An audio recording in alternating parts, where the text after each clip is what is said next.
Hi, Bhavna Thacker here. Welcome to my YouTube channel Learn Android, and in today's video tutorial we are going to discuss my favorite topic Jetpack Compose and a very useful tip when to use modifier.padding versus content padding for lazy layouts.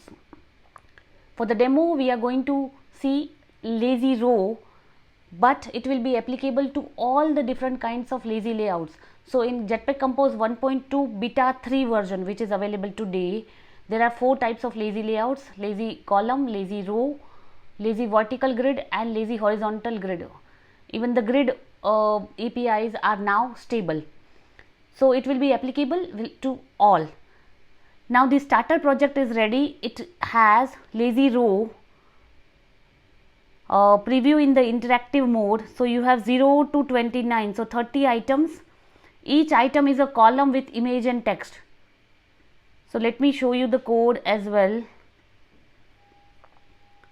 LazyRow with 30 items, and each item is a column with image and text. Now first thing that will come to your mind is to have spacing between the items using modifier.padding. So let's apply that and see what happens. To LazyRow we apply a padding of 8 dp.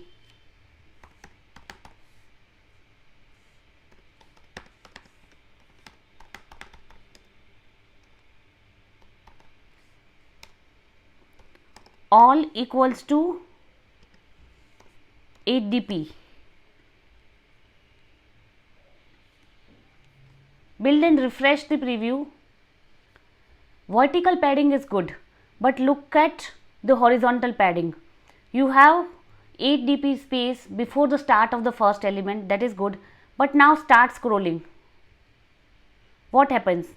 The first visible item and the last visible item also gets clipped.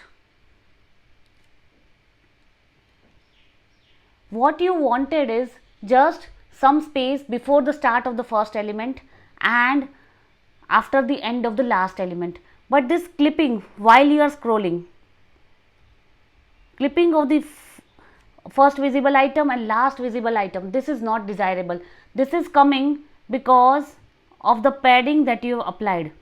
So I will only keep the vertical padding now, and to solve the problem we will use content padding. So after modifier, add content padding, padding values, and we will give horizontal padding as 8 dp. Now see the difference in the preview. There is 8 dp padding before the start of the first element.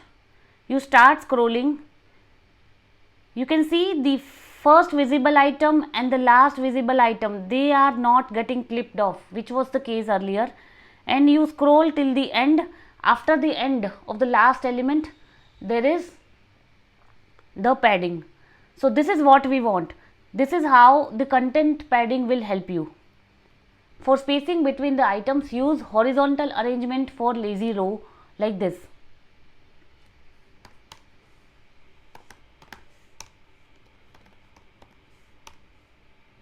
Use spaced by and provide 8 dp. Build and refresh and your layout looks perfect. This content padding is also available for lazy column, lazy vertical and lazy horizontal grids as well. You can try it out and let me know the results in comments. See the documentation for content spacing. To add spacing between items, you can use arrangement.spacedby.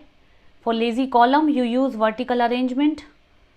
LazyRow you use horizontal arrangement and then specify arrangement.spacedby. This is what we have done today in the demo. And for grids, it will accept both vertical and horizontal arrangements, and then you can give spacing between the elements. Don't forget to subscribe to my YouTube channel. See you in my next video tutorial.